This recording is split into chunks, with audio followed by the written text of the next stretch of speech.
Hello and welcome to Debate This, the show where no one is right, but everybody is wrong. What?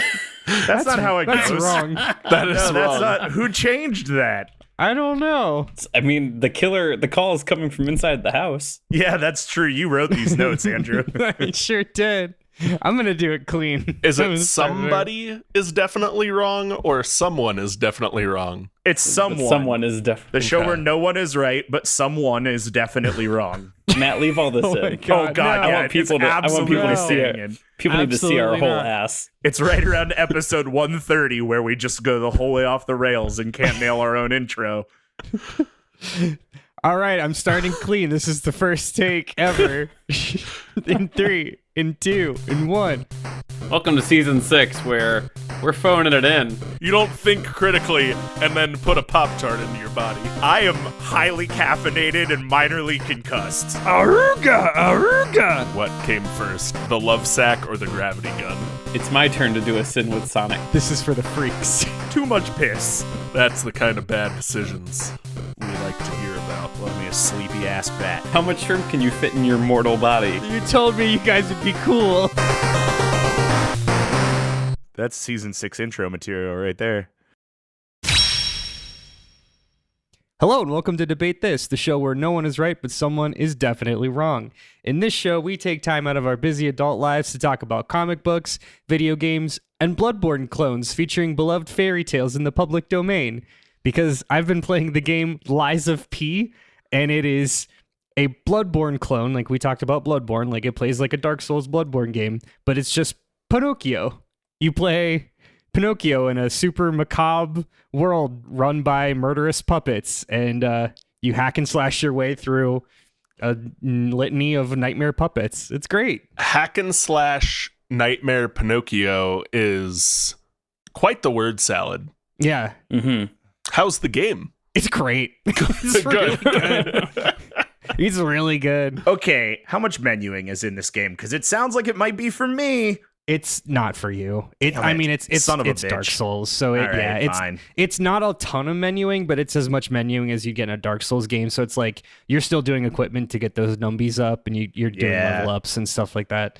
But watch a playthrough because it's really fun. Another Midnight Souls monkey paw deal. It's another Midnight it's another Suns. Midnight Souls monkey ball. It's yeah. Midnight, Midnight Suns, you Suns. nerds. Yeah. Oh, This conversation reminded me that I still need to watch the Winnie the Pooh horror movie that came out this year. Yes. Yeah. Which I googled the name of and is Winnie the Pooh: Blood and Honey, which I really like. Is that what we're doing for Spooktacular Express? Do we do that? So speaking of nightmare puppets in the free public domain, you guys hear that?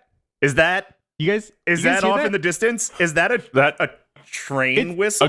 A ghostly train whistle? Oh no! It sounds like a ghostly train whistle. Ladies and gentlemen, the Spooktacular Express has arrived, and it has arrived on time on the platform here in Debate This Train Q, Train HQ. Train Q. Andrew Henderson. Yeah, it's October, and it's our time for our annual Spooktacular Express Halloween month. And all this month, we're going to do fun Halloween-themed content. And today, we're going to kick that off with talking about a property that all of us have had some affinity with at some point in our lives. And earlier this month, you guys may or may not have seen this, but we as a collective society were treated to a trailer for a new Disney Plus show that was not Loki Season 2. Percy Jackson and the Immortals, right? Also not Percy that's it. Jackson and the Immortals, another one. So coming October 13th will be the 4th adaptation of R.L. Stine's classic Goosebumps series, starring Justin Long as an English teacher who gets possessed by the spirit of a kid who died in the 90s or whatever.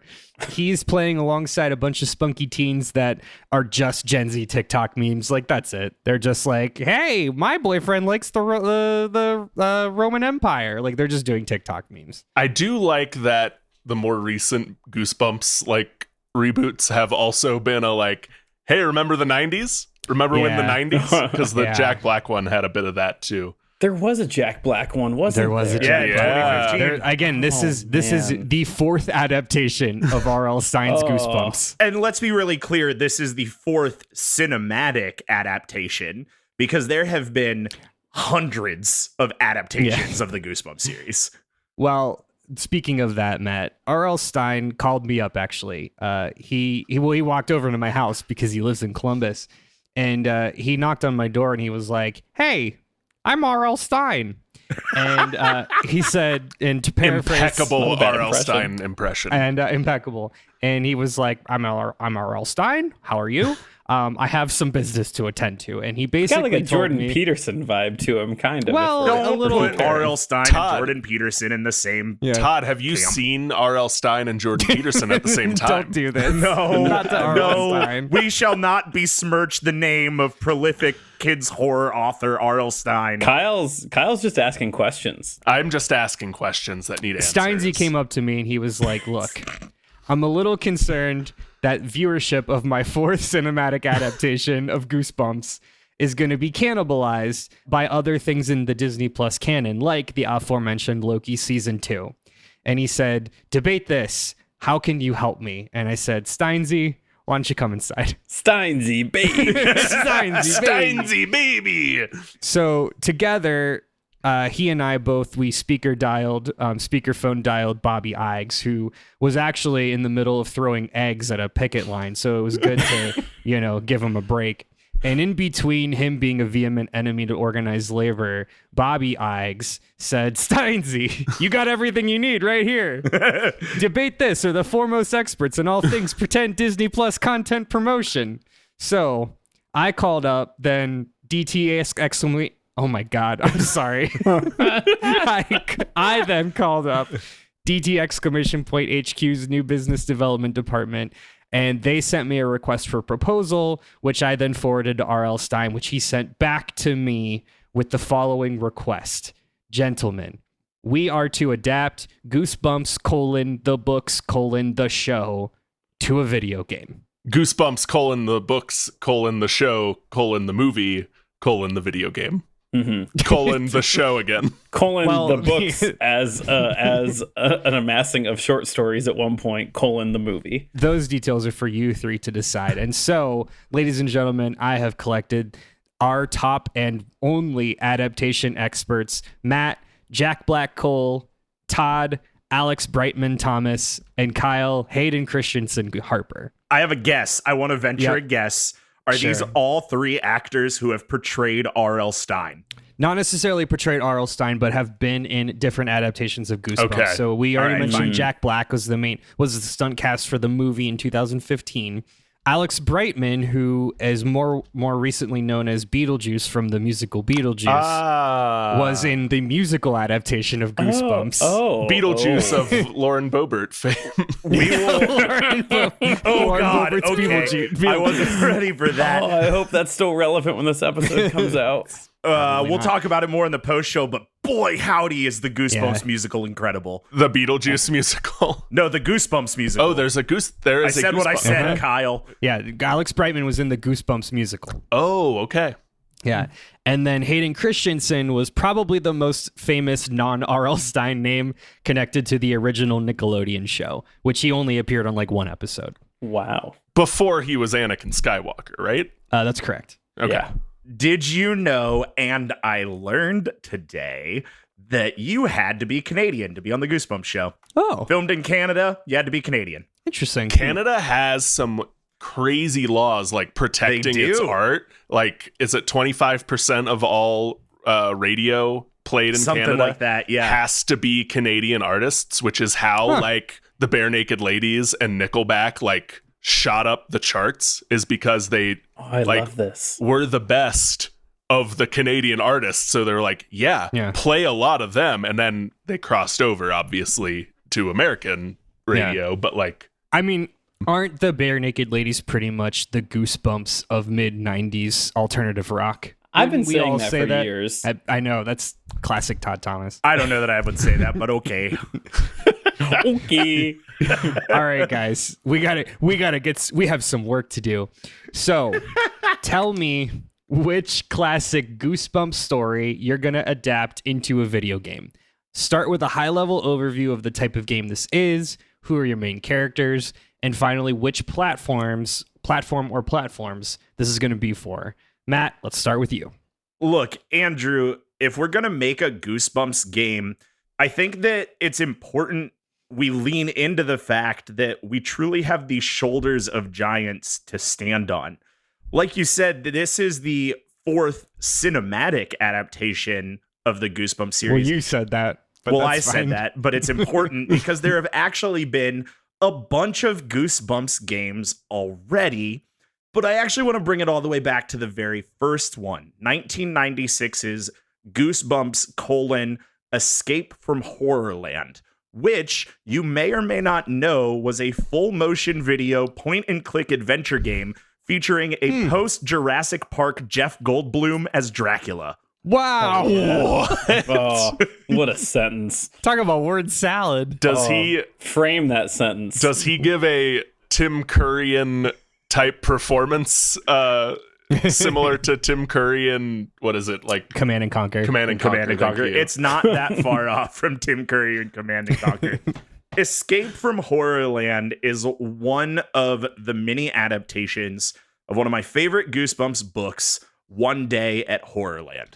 For those unaware, 1994's One Day at Horrorland. First, I'll describe the cover because that's what everybody remembers from Goosebumps books. Yeah, it's like a white billboard that says "Welcome to Horrorland." It's got this big green monster with horns peeking over the top of the billboard. You get it.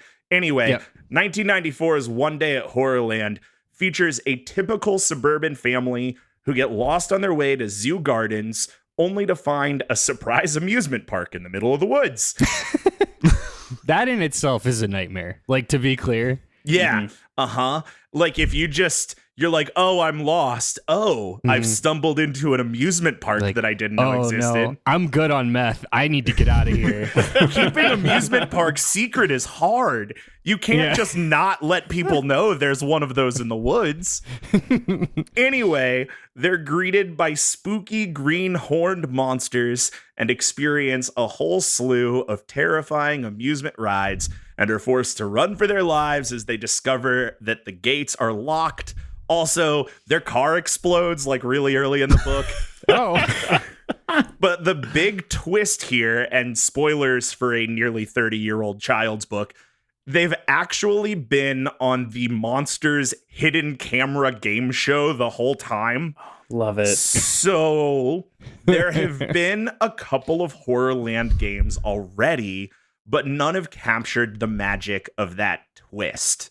All of the Truman Show twist at the end. Exactly. Yes. Man. All of them have been from the perspective of the family. And I ask you, wouldn't it be fun if we made a Horrorland game from the perspective of the monsters?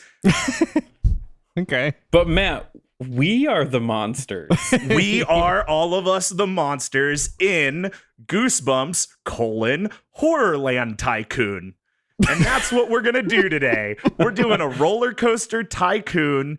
Build yourself a roller coaster amusement park in the middle of the woods that nobody knows about, where you capture families and then you get fun cutscenes about the hidden camera game show that you're making. And importantly, the main character, because I know that was part of the question. In the book, we follow Lizzie, Luke, and their friend Clay, who are just, standard self-insert teens. Mm-hmm. The main character of Goosebumps: Horrorland Tycoon is actually going to be this monster named Rich. He was the host of the hidden camera game show in the Nickelodeon show. And he is an incredible character that we cannot lose to time. So Rich will be the main character of Goosebumps: Horrorland Tycoon. Okay. I really like this. I don't know why, but I immediately thought of, do any of the three of you remember 2002's Manhunt by Rockstar Games? No. Yes. Kind of. Yes, I do. You kill a man with a plastic bag. What? You kill a man with a plastic bag. Yeah. It was released on the coattails of GTA 3, and it was supposed to be this like hyper gratuitous, like very, very violent. It was like the Saints Row of the time, where like GTA 3 came out and someone had to up the ante as far as extra violence goes. But the whole bit was like a pre-Saw kind of like this is a hidden camera show. This takes place in a prison, and it's like a bunch of prison inmates are going to try to kill this one man, and all these cameras are going to capture it as like a macabre reality show. And that's what I thought of, but I think yours is better. Your version is better than what I just said. It definitely is. I'll talk about it a bunch throughout this episode, but you can't do a Goosebumps thing without some camp. We need more camp in Goosebumps video games, and that's what I'm bringing here today. Great. Todd, what about you? Yeah, I want to start by doing my Robert Lawrence Stine impression. Good. Oh, hello. I'm Todd G. Thomas, and I'm here today to talk about Goosebumps books and the story of Eddie and Sue. Wait, are you R.L. Stine or Todd Thomas? Wait, Same question. I'm R.L. Stine, and I'm here to talk about. And I'm here to say I'm going to tell you a story in a spooky way. The R in R.L. Stine stands for Todd. Yeah, This is really Todd. what he's doing is he's doing an impression of R.L. Stine doing an impression of Todd Yeah, Thomas. it's pretty meta. I wish you all would keep up. But anyway, the story of Eddie and Sue in A Night in Terror Tower. The adventure starts right here in the torture chamber. Haha, isn't this fun? Hey, do you guys remember how he would start each episode of the show? It was like not that far off of that. It was just him speaking to the camera and being like, all right, it's spooky, good luck. And then it would just pan away. Anyway, so I'm going to talk about A Night in Terror Tower. But it's going to be A Night in Terror Tower as a virtual reality survival horror game from the perspective of Eddie and Sue. I don't know how many spoilers I'm going to get to. I'm probably going to ruin this whole goddamn 2-part episode show. It's but 25 years old. It's okay. it is 20. Yeah. It can. This show can rent a car. The statute of limitations passes after 20 years, 18 years. I think we're good. So the whole bit here is that it starts out with them touring an ancient castle and its weird haunted mysteries. And so as they are embarking on this seemingly innocent tour of a castle, and their parents aren't there for reasons, spooky things begin to happen. So, like weapons are falling off the walls, statues seem to move, they think they see ghosts, the drill. Spooky 90s stuff. Spooky 90s stuff, yeah. Spooky 90s stuff. And that all is fine and good until they get separated from the group that they came in with. And they find like a secret passage that's haunted by these long dead prisoners because, sure. And so now, armed only with each other's company, the two must escape a haunted tower while deciding what danger is real and what danger is fake and just like a figment of their imagination. So think like Eternal Darkness for the GameCube, like elements of that where it's some things they're imagining and some are real. And now imagine this. This is all presented to you with the most crisp graphics of the choice of VR options that kids are using nowadays. I don't know. I don't do anything in VR, but that's what they're doing. It's the Neuralink chip Elon Musk is implanting in everyone's heads. So they'll be playing this using the Neuralink chip that you have to get by subscribing to X or Twitter Blue or whatever they're calling it. So yeah, that is what you're getting. My God, I cannot wait to talk about A Night in Terror Tower. And the name is going to be A Night in Terror Tower VR by R.L. Stine, because that shit's going to fly off the shelves. Whatever. Fuck it. Nothing matters. All right. A Night in Terror Tower in VR by R.L. Stine, the game. A Robert Lawrence Stine joint. Great. Kyle, what do you got? Yeah, Andrew. So I don't know if Todd and Matt understood what we're doing here, but we're trying to make we're trying to make money. We're trying to sell games. And I don't know that an amusement park management sim or a VR game is going to sell the games that we think it will. Yeah, VR famously not exciting. Famously very cost prohibitive for kids who don't have a way to earn income, but you do you. I am combining the very popular series Goosebumps with a very popular genre of games, especially among the kids we are trying to sell these games to. So, Andrew, I'm going to be adapting Welcome to Dead House, the story of a haunted house that a family moves into. But we're going to pitch it as a cozy horror decorating game in the vein of Animal Crossing that also slowly lets you uncover a mystery and reveals its horror elements like the game Inscription did. It seems normal like a normal cozy game at first, but the more you play, the horror elements come out. So players will get to play as either Amanda or Josh, siblings, as they move into a new house. They're not super excited about it, but both siblings have their own rooms now, which they will get to decorate.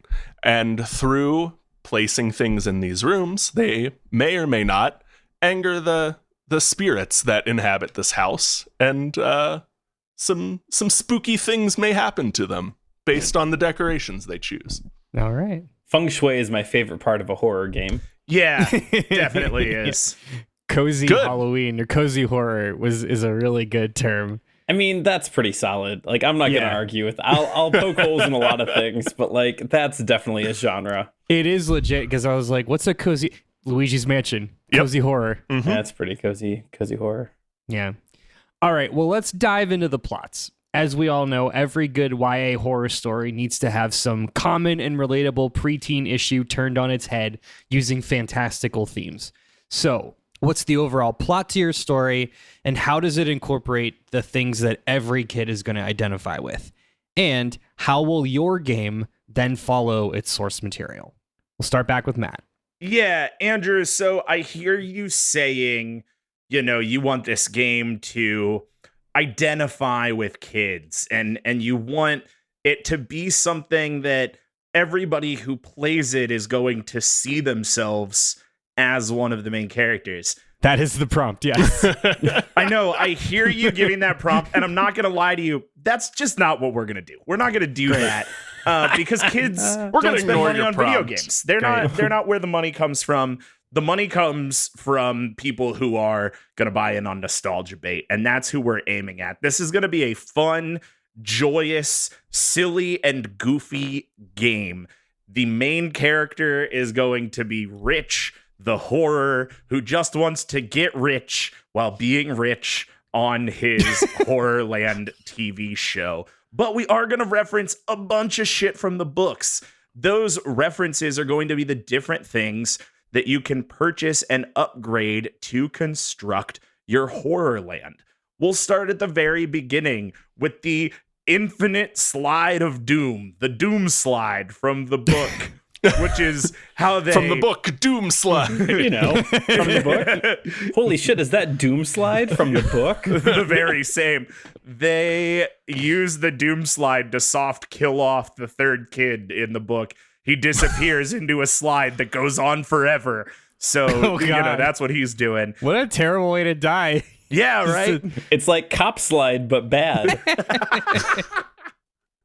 Users will also be able to not only purchase the ride type of the Coffin Cruise, but will be able to trench out and terraform their very own lazy river for the Coffin Cruise to float down.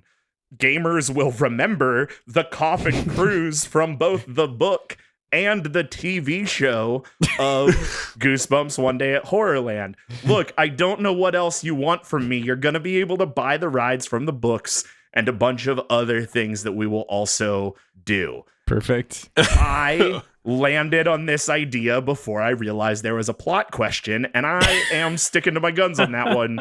So that's what you get. All right. Well, I don't love your answer, but I appreciate your confidence. Todd, how would you like to handle this direction? Yeah, I got it. Don't worry. So just as a setting here, in 2001, the story of A Night in Terror Tower was actually ranked in the top 300 best-selling children's books of all time. So this has late 90s into 2000s gravitas behind it. So you've heard the kids talking about this story, and I'm here to keep talking about it 20 years later. Todd, I defy you to find anyone that could tell you the plot of A Night in Terror Tower without pulling up the internet. Same. Yeah, well, there's gonna be 4 total of us by the time this episode is done, and then a couple thousand listeners. So R.L. Stine's hanging on my couch, and he's just like, yeah, it starts. He's just going off on it right now. He remembers. So Yeah. there's one. yeah, Bob Larry Stine knows it, and I think that we all also know. Anyway, the point being, you don't mess with perfection. So we're gonna follow most of that good multiple decade old source material, or so I'm led to believe after watching the 2-part TV special about it. So we are going to follow the entire arc of Eddie and Sue as they go on a family vacation with their family parents. Ugh, am I right? They just don't understand, Todd. Yeah.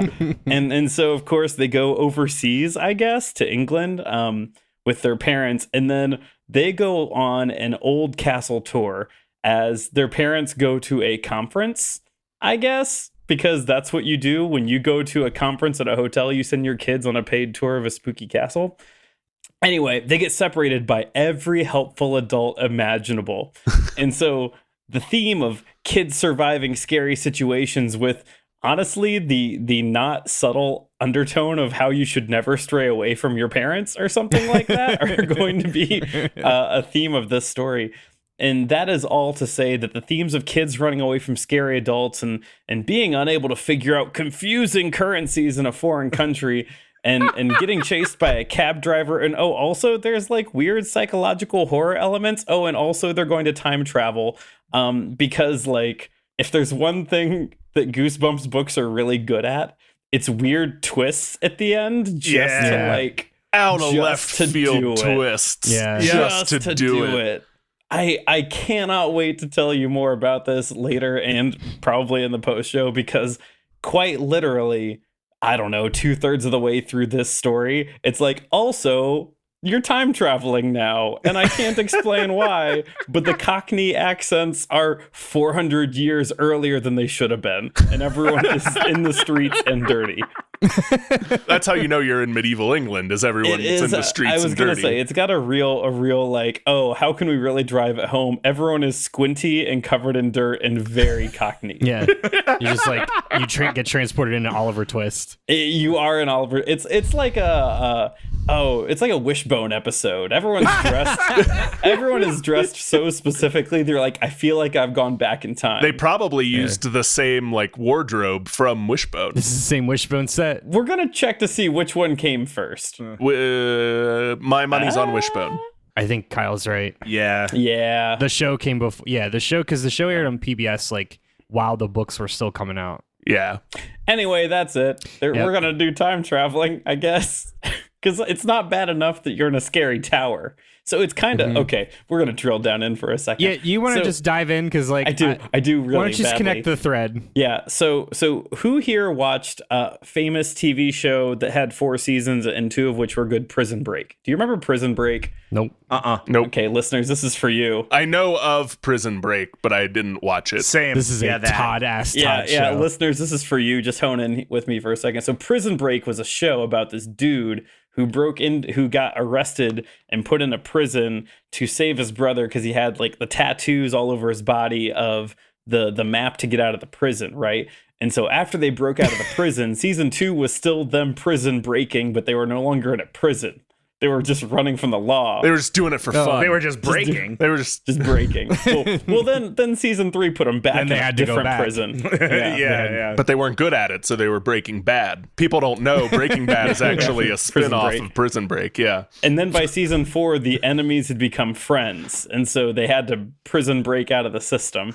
Anyway, the point being here is that much like Prison Break, once they break out of the tower, they have to break out of a different thing, which in this case happens to be medieval England. So that is what's going to happen. There's going to be twisted turns and also magic and also a time traveling executioner that follows them. I don't know.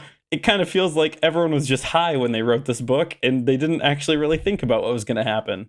I thought there was going to be more context, and that's on me. Oh no, okay. No, here I'll just give you the bit. So they go back in time and they're arrested and they're in like a jail cell and this guy's like, "Oh, I'm your father. I sent you forward into time with new memories to save you because we're all about to be executed." And they're like, "Oh, well, that doesn't make any sense. And he's like, yeah, well, even worse, when I sent you into time, somehow this medieval executioner also followed you into time. And he's trying to kill you, but he's also followed you back in time as well. And he's also still here to kill you. Quick, pass me those. So nothing I did mattered. That's just the plot of Terminator. That's the Terminator movie, Todd. Quick, pass me those 3 magic stones. We'll use them to get out of here. And I'm not sure why. And then the 2 kids get out of there, and suddenly the man who's their father, who sent them forward in time, only has 2 of the stones because he used one of the magic stones to get out of there. And they're like, haha, we're here now in the future. And then you see a shadowy hand enter the scene, and it's holding a stone, and it's the executioner that re-followed them back into the present time again. Whoa! Yeah, this is just Cool. Terminator. Yeah, it's different Terminator. Feels like a And every Terminator. adult is mad at the kids. Every adult Yeah. is just furious. Well, at it was these the children. 90s. True. Yeah. There's a real quick moment where they go to the hotel where their parents are, and they're like, "We're here to find our parents," and they're like, "Okay," and they're like, "They're at the conference," and the guy's like, "There's no conference at this hotel." Whoa! And the kids go, "Okay, so can you give us a key to our room?" And the bellhop goes, "Yeah, of course, because back in the 90s, if you asked for a spare key to your room, they would just give it to you." Yep. And they go, "What room are you in?" They go, 1450. And they go, "That room is vacant." That room's been dead for 30 years. I was wholeheartedly waiting for him to go, like, room 14. Wait a minute, there's only 12 floors in this hotel. But they didn't do that. That's a different Goosebumps book. Yeah. So yeah, somehow they ended up in the present with their parents overseas at a conference, but their parents don't exist, and neither does the conference. So really, it's all just hanging by a thread. Mm-hmm. Kyle. Yeah, Andrew. So, it's move-in day. Hooray! Except you aren't excited because you're 12 and you moved away from all of your friends and the new house is old and creepy. But you decide to make the most of it. You have a whole room to yourself now. You don't have to share with your annoying sibling, brother or sister, the opposite of whichever character you chose to play as will be your sibling. So you get busy decorating your new space to be all your own. You don't get much mileage out of the decorations from your old room because it was only half a room. It was smaller and you had to share it with your sibling. So you go looking around your new home, looking for anything that might liven up the place. You find an old box of toys, a baseball mitt, some old non-copyright violating branded dolls, some crayons, Great. etc., etc. A box of old kids' toys.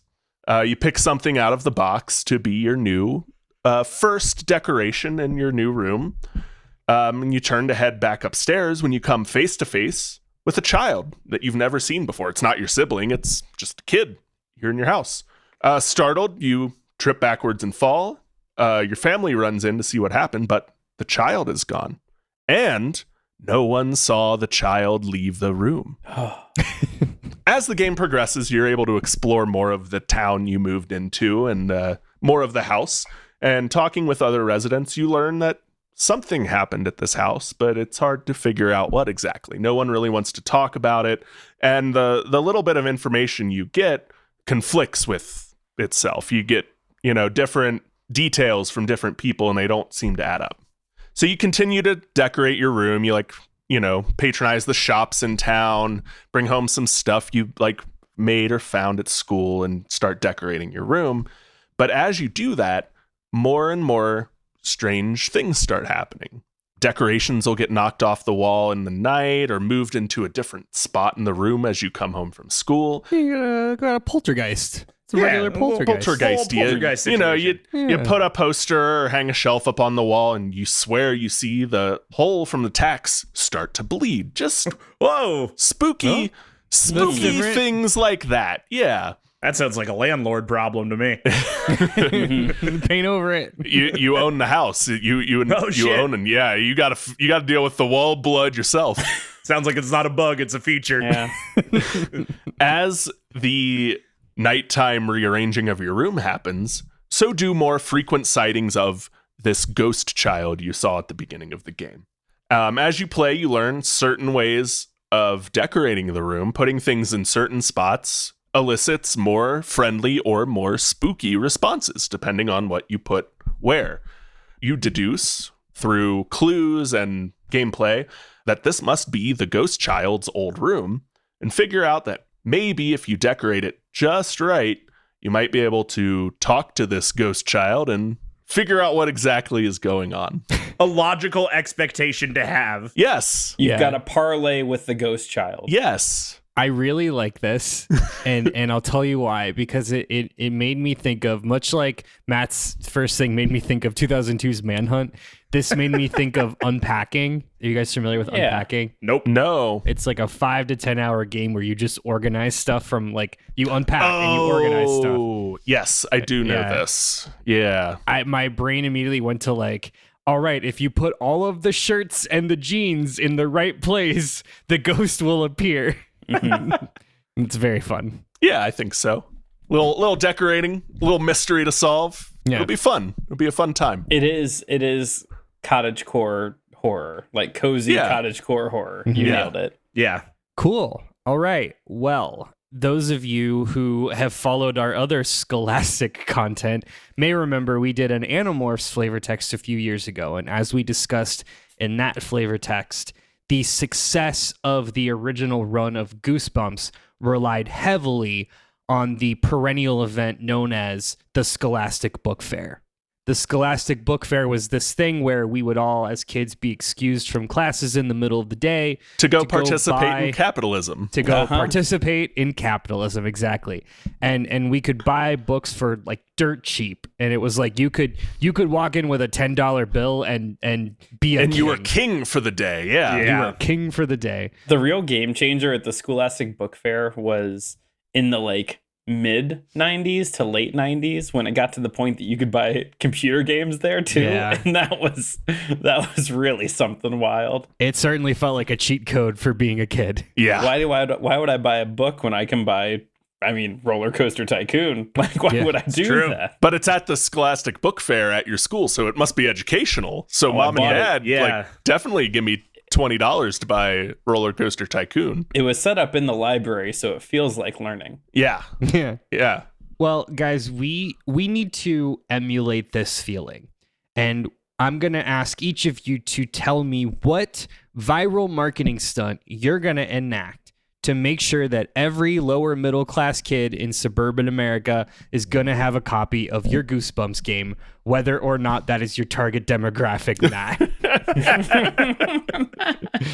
Yeah, man, it's easy. Look, we're going to send the horrors out to pass out the game. What are the horrors, you may ask? I would love to know. That is, I guess, the race of monsters that work at Horrorland.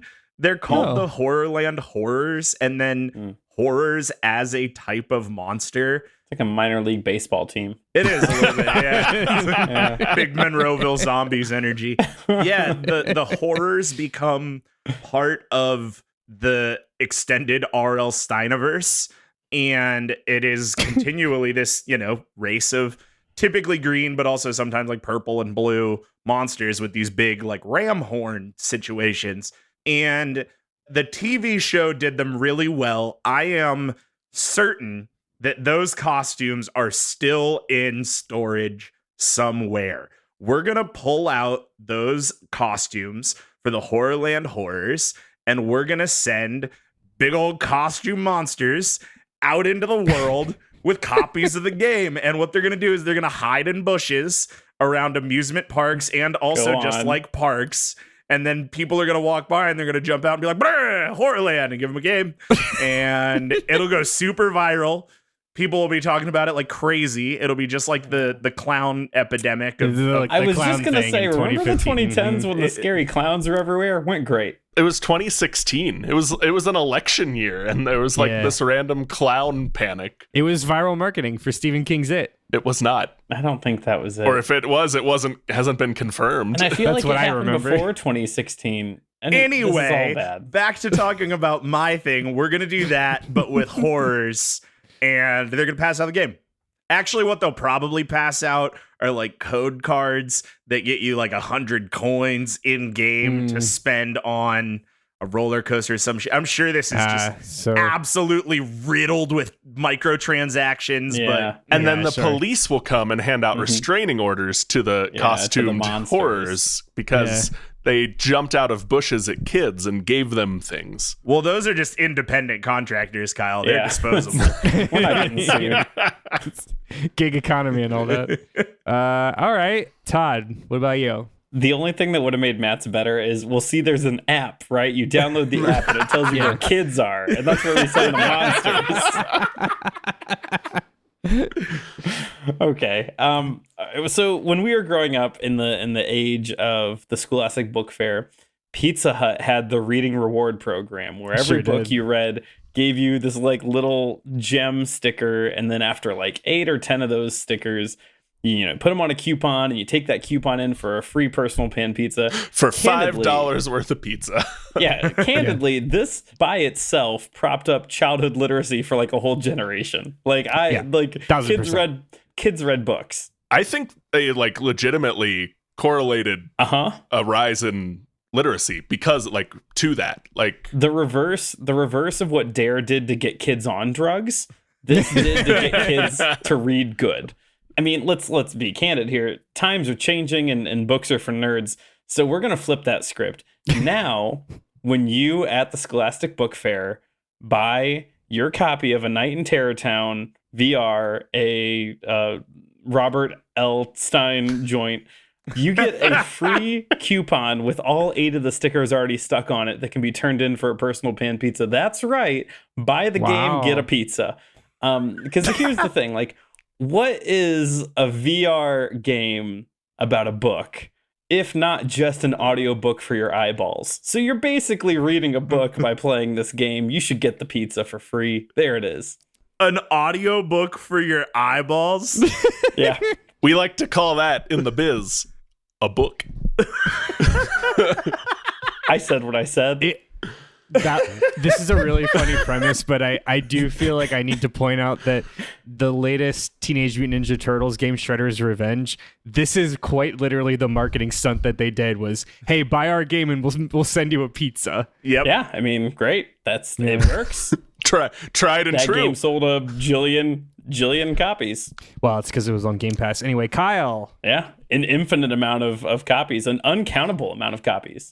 Yeah, Andrew. So, what do kids love more than Animal Crossing and cozy horror games?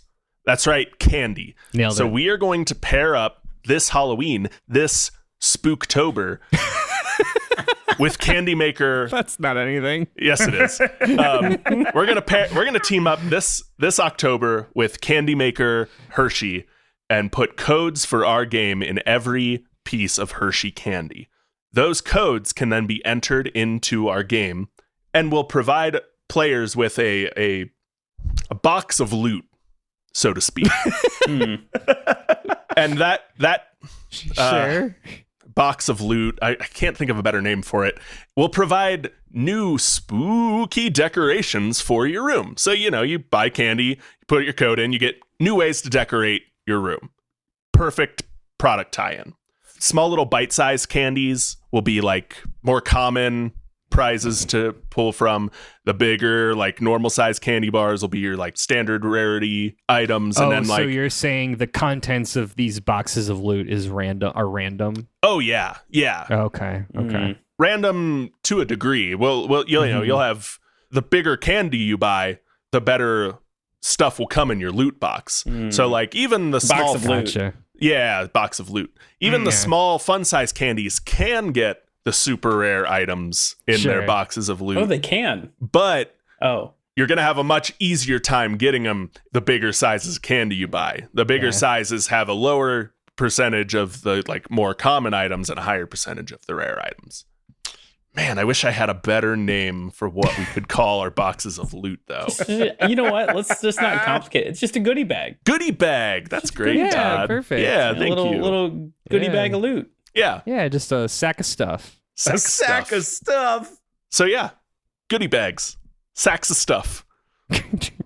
Incredible.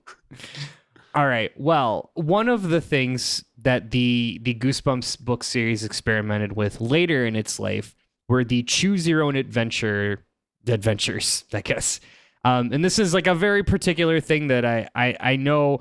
I remember, I think everybody has some sort of connection, to the choose your own adventure. And it's like, I don't think this invented this, but it definitely like... I think every like Scholastic franchise or series or whatever was drugged through the like choose your own ending phase at some point. Yeah, 100%. Like this, again, I don't think that this created this genre, but it definitely like blew it up. I think everybody remembers Goosebumps for this thing. Anyway, so tell me how you can incorporate one of these beloved choose your own adventure type books into a game sequel. And we will address these answers when we return from this break. Are you itching for a good story? Laughter among friends, maybe even a mystery or two? Well, you're in luck. Fire Breathing Kittens is a standalone Dungeons & Dragons podcast. Each episode is a separate 3-hour-long story, like a movie for your ears, so you can listen to these adventures in any order you like. So join us on a real play D&D quest as we solve mysteries, attempt comedic banter, and enjoy friendship. Fire Breathing Kittens podcast, fantasy, action, mystery, friendship.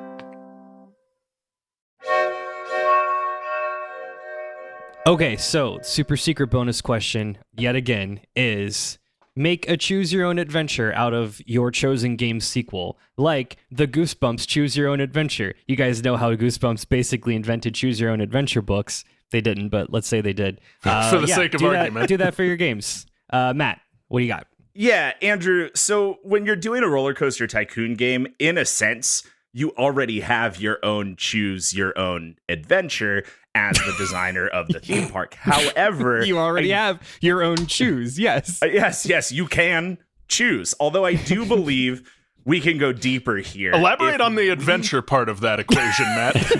Please. Same question.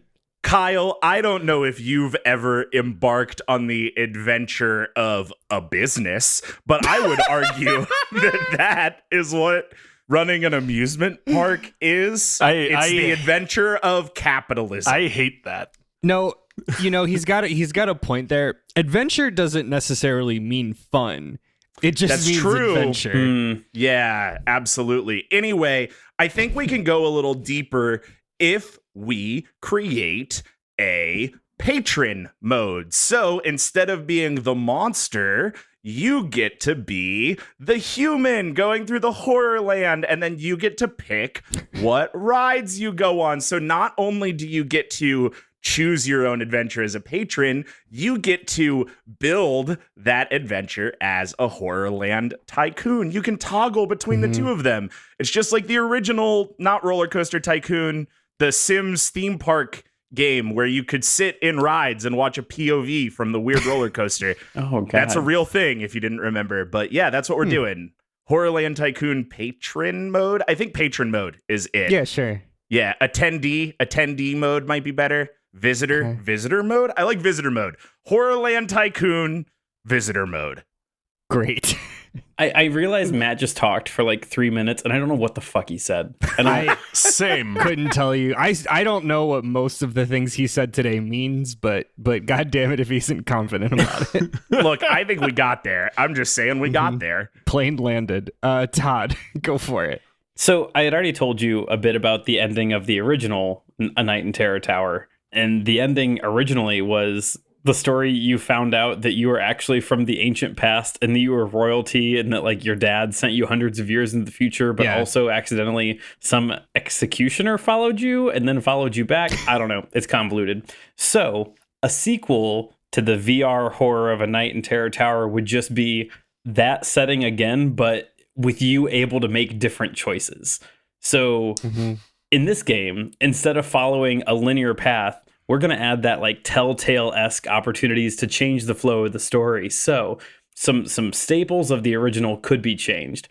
Maybe you decide to club the cab driver with the fake mannequin arm that you stole instead of just being unable to pay the cab fare and then having the scary adult chase you. Wow. Maybe you sneak a lighter or like a vape pen into the castle so that when you go back in time, you're effectively like a warlock and worshipped like a god because you have fire and vape technology. I don't know. Fuck it. Maybe Vape technology. when you get sent back in time, you don't actually get sent back into the future, but now you reign as a new magical overlord with your vape technology in the past, kind of as like a new game plus sort of Fable 3 way. I don't know. Anything that gets you away from the quote, and everything was fine in the end, or was it, ending that Robert Lawrence Stine III is so keen of. You know, anything that gets you away from that is great for me. Hey, can I ask a question real quick? You can. Is all New Game Plus just a choose your own adventure game? No. No.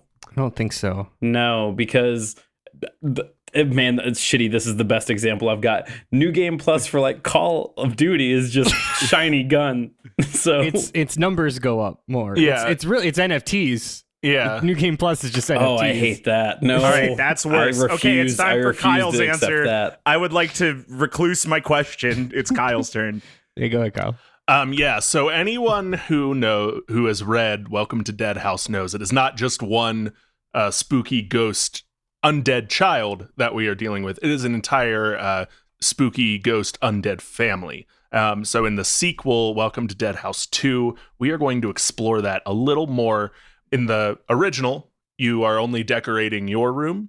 The sequel, you're going to decorate every room of the house. And Okay. Mind blowing. the decorations great. you choose and the locations you put them will trigger different events depending on the rooms you put them in. Different stories with different spooky undead ghost characters that inhabit the house.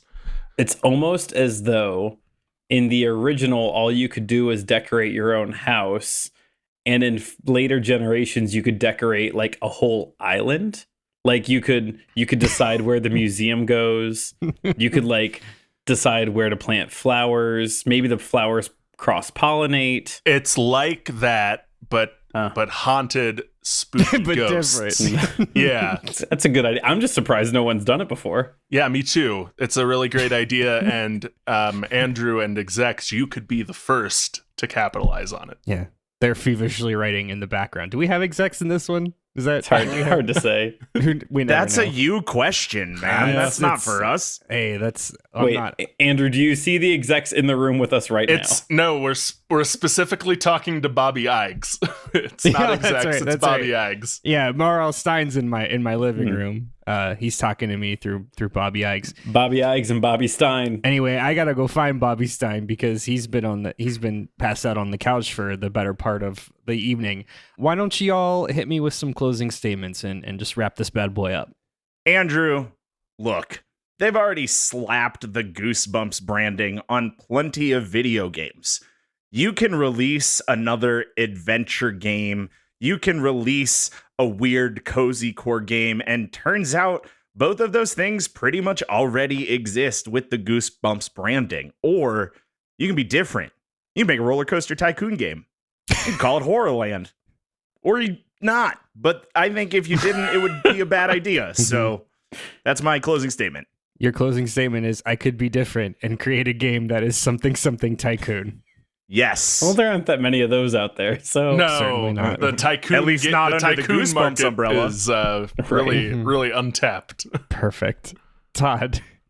Andrew, virtual reality was made for a couple of reasons, but in this game, it's being used for immersive storytelling, thrilling jump scares, and now for the first time and only time, up close cockneyed accents. And so I just really think that if you don't capitalize on this moment, you will regret it. Okay. Kyle. Yeah, Andrew. Cozy horror is the new up and coming thing among Gen Z.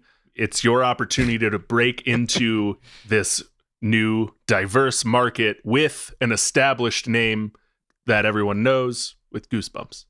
Okay, great. Well, I've got to go consult with the experts, not the execs, the experts. One of us has to get on the line with Bobby Iges, who's just throwing eggs at picketers, which we'll have to No, alleviate that's that. done. It's not done. It's, as of this recording, they've reached a tentative agreement. The WGA has, but SAG-AFTRA has not yet. That's true. Yeah. I rescind my So statement. that joke still plays. Anyway, good vibes. Do it now.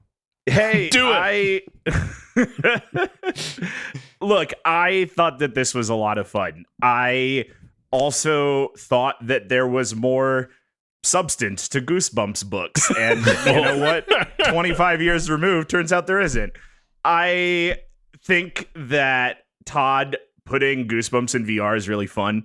I don't think that there are a lot of properties that I would actually want to see go a VR route, but I think Goosebumps is kind of fun because you can do things that are like spooky and a little like icky or whatever, but you know, still have a fun Goosebumps resolution. I think that's pretty cool. And your idea of time traveling and forcibly inserting Cockney answers is certainly something that you said today.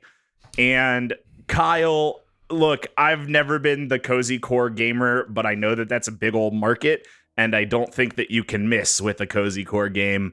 I appreciate your commitment to sticking to the story of the Goosebumps book, Welcome to Dead House, which, you know, barely has a story to begin with, and was also the entire first season of American Horror Story, the first one. So that's cool as well. Matt, you took a game that I love, Roller Coaster Tycoon, and made it spooky with Goosebumps. And I actually really dig that. Really like that. It is just incredibly surprising that there is not in existence already a horror tycoon. I don't know. It seems very strange that doesn't already exist, and a major oversight. And I'm sure that I will not be corrected by the time this episode is done. No. Kyle, you did something I really love. You took a game that I really love, Animal Crossing, and you combined it with Goosebumps. And I think that's really special. I feel like I'm just going to repeat what I said to Matt. Just swapped the names out for what you said. I did a Control F and I switched them. No, I think there have been some attempts at like cozy core spookier games, and I'm sure that like I've not played any myself, but they're very good. Kind of like what Matt said, you can't go wrong with a good cozy core game. That is like a genre that has exploded out of nowhere. And I think you told Andrew that the Zoomers are really into it. Feels like they are. Yeah. I feel like that's the kind of thing the Zoomers are doing to get away We from... got the numbers on it. Yeah, they're really into Zoomers turn to that core. to get away from the scariness of society, like we all do. Well, they listen to their true crime podcasts. Yeah. Yeah. They love true crime. Matt, you, like Todd said, I love Roller Coaster Tycoon. I don't see why a spooky Roller Coaster Tycoon would be bad. As far as I'm concerned, you fixed Five Nights at Freddy's, and that's a win in my book. Todd, Night in Terror Tower as a VR game is very good and scary. I like that a lot. I like the idea of creeping around a haunted medieval tower in my Apple VR goggles that I paid $3,200 for in the future when I have those, I guess. It was actually a packaged exclusive. It came with every set of Apple VR goggles. Haven't you all played? You all have those. Yeah. Yeah, all of us have them. They're like the purple GameCube or 964 controller. We all have one. Collectively, we all have it. All right. Well, I've consulted with Mr. Stine. It was a really difficult decision, but I think we feel confident in the direction that we're going. So first up, Matt, Mr. Robinette Lucario Stine felt as though he was like, I really like Roller Coaster Tycoon. But Matt kept saying this thing where you play as the monster's perspective, and I don't know what that means. Hold on now. Well, you just play as the monster's perspective. You just play as the monster's perspective. You just gotta fold it. I tried to tell him. Despite what we're not going with it, Matt, I want to commend the confidence and the passion to which you delivered today's answer, because I felt it coming from you. Even though I didn't know what you were saying, I really liked what you were saying. Just because you don't know the source material doesn't mean that I should be penalized. And I will put that out there and rest my case. I mean, to be fair, He said it was Roboblox's longboarding Stine that didn't know what correct. you meant by monster's Yeah. perspective. Yeah. Todd. You did a very good job. You did great. Everything was great. Mr. Roberto Yeah. Yeah. Lorenzo. Sure. Got it. All right. He didn't even say Stine at the end. He just left that one go. Okay. Mr. Steinathan, Jonathan Steinathan. Really initially reacted very well to yours. What the fuck was what was the book called again? Night in Terror Tower. Put some respect on your chest. I'm It was sorry, one all of the the titles- top-selling books of the 90s. All these titles are so much the same. This happens to be a personal favorite of his. So he was like, "Ooh, what's Todd gonna do with Night in Terror Tower?" I specifically wrote this for him about the crazy parents in the executioner going back in time. Mm-hmm. And I'll tell you, when we got into the VR portion, he got a little bit triggered because he's intimately aware with what we did a couple years ago with the Ice Climber episode or the Ice Climber execution, and is still pretty triggered with the absolute impending nightmare, existential horror nightmare that was Ice Climber in VR. And he was like, you know what? I think we're going to pass on VR this year. So what that's going to say is, Kyle, we're going with Cozy Core. Yeah. We're going with Cozy Core for a couple of reasons. One, your answer immediately made me think of Unpacking, a game that I very much love, but also a game that I've never considered to be spooky. But in tying those two things together, I was like, that's really fun and cute in an interesting way for kids, right? Like we've had a couple like spooky Cozy Core games that come out of the one like Animal Crossing clone where you're like a gravekeeper comes to mind. Yeah. I think it's called another one. Gravekeeper. I think it is called Gravekeeper. Yeah, so I really like the direction that you went. I thought that was a fun twist on the make a spooky game. And so with that, thanks everybody for listening to Debate This. Y'all can follow along with the arguments on Twitter, Facebook, and Instagram at Debate This Cast, or on our website at debatethiscast.com. Insert train noises here. I don't ever get tired of that. That's right. It's October, and that means it's time for Debate This to do two things. One, make train noises. Two, ask you to review our show. Review our We're all out show. of train noises. So here's the deal. Last year, we challenged listeners to add 20 new reviews on Spotify, Apple Podcasts, etc. And in exchange, we said we would stream Todd playing through Doki Doki Literature Club. Well, My God. and the vibes were there. You did, and so we did. And it was a great time for everyone, except maybe for Todd. Yeah, no, sorry, we're going to stop this for a hot second. I went home that night after the second night of, my partner watched along remotely both nights. The first night, she was like, "What is this game you're playing?" And I said, "Well, it's like a spooky dating game." She's like, It's "Okay, got a it just slow seems burn. it just seems weird." Sure I'm like, does. "Yeah, I think it's going to get spookier." And then when I came home from night 2 when we finished the game, she was, "Okay, but what the fuck? Like what was that?" And I said, "I don't know. I saw what you saw." It's really good. Check out our YouTube channel. Look for us at Debate This Cast on YouTube. Also, fun note, all of our episodes are up on YouTube now, and we'll be uploading episodes weekly on Thursdays. But anyway, back to reviews. This is me committing to something live on air. So we're gonna do the whole review thing again. So here's the deal. If you're listening out there, even if you've left us a review before, go on to Apple, Spotify, whatever your podcatcher of choice is. Write us a new review, screenshot it, take a picture, whatever you have to do. Tag us on some social media, whatever social media is your choice. Blue Sky it if you have to. Oh, no, we don't And, have that one. We don't have that Blue one. Sky. We have Well, I don't know when threads. that's- It can we be have threads. Do the threads. Someone invite us to Blue Sky so we Someone can. invite us to Blue Sky. Yeah. Yeah, you jerks. Yeah, add us on Diablo 4. And if we get 20 reviews again by the end of October, by the end of Halloween, we will do another spooky stream game TBD. I'm just Until mad next- that. Hang on, wait. No.